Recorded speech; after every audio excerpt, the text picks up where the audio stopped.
It's just unbelievable as this investigation goes on, Ellie. Impossible to comprehend how families, friends, fellow students, indeed the city itself, comes to terms with this. Yes, good morning to you both. Absolutely impossible to comprehend, and you really do get the sense that this city is grieving, but you also get the sense that this city is together in this. We're at Old Market Square in Nottingham now, and for the benefit of our radio listeners, you can see the sign up there on the council building that says #Nottingham Together. Many people yesterday actually had that hashtag on the t-shirts that they were wearing at the vigil. Very much a sense of a community coming together. And yesterday we saw the Home Secretary, Suella Braverman, lay a wreath at the steps of the council house behind us. She looked very visibly moved reading the tributes that have been laid there in front of the council house. And then last night at about 5:30 there was a vigil here in Old Market Square where thousands of people, hundreds of students actually came to pay their respects to the three people that lost their lives in the early hours of Tuesday morning. We actually heard from the mothers of Grace O'Malley Kumar and Barnaby Webber for the first time, and we also heard from the sons of Ian Coates, the caretaker who lost his life in the early hours of Tuesday morning. Very moving scenes. Let's have a listen to what they had to say. Dealing with what's happened, we still haven't took it all in, so we just wanted to say a few things.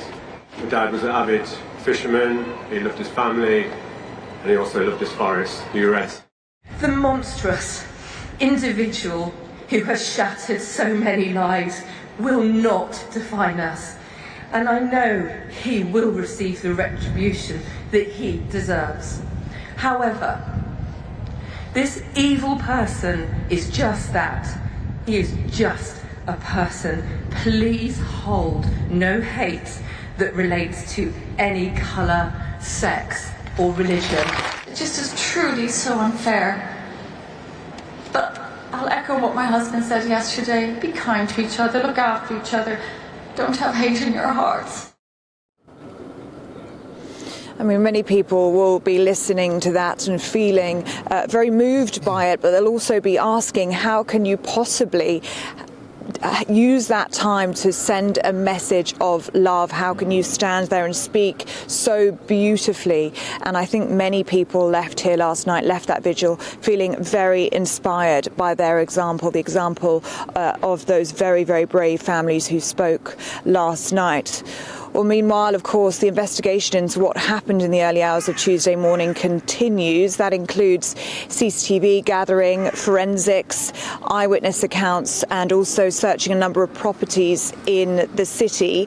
We know that police have been given more time to question the man that is currently being held on suspicion of murder. They can now hold him for a total of 4 days, a total of 96 hours. So that questioning will still be continuing today. Nottinghamshire Police have also confirmed that it has referred part of the incident of Tuesday morning to the Independent Office for Police Conduct, and that's because a marked police car was actually following the suspect's van, that stolen van, before it collided with two pedestrians. That detail emerging yesterday. So Nottinghamshire Police have referred part of that incident to the Independent Office for Police Conduct. Another line of information we got yesterday is that the suspect is a former university student at the University of Nottingham, but at this point it doesn't think that that is any way connected to the attack. But the university is reeling from the shock of losing two of its students. The flag at the University of Nottingham is flying at half-mast today, as it has been since Wednesday, and they are offering support for all students who need it. The police are working alongside counter-terrorism officers, but they are telling the public that they are keeping an open mind on the motives of this attack until that questioning comes to an end. But this morning, Stephen and Anne, the city is still reeling from the shock of Tuesday morning, but it is united in grief and united in love.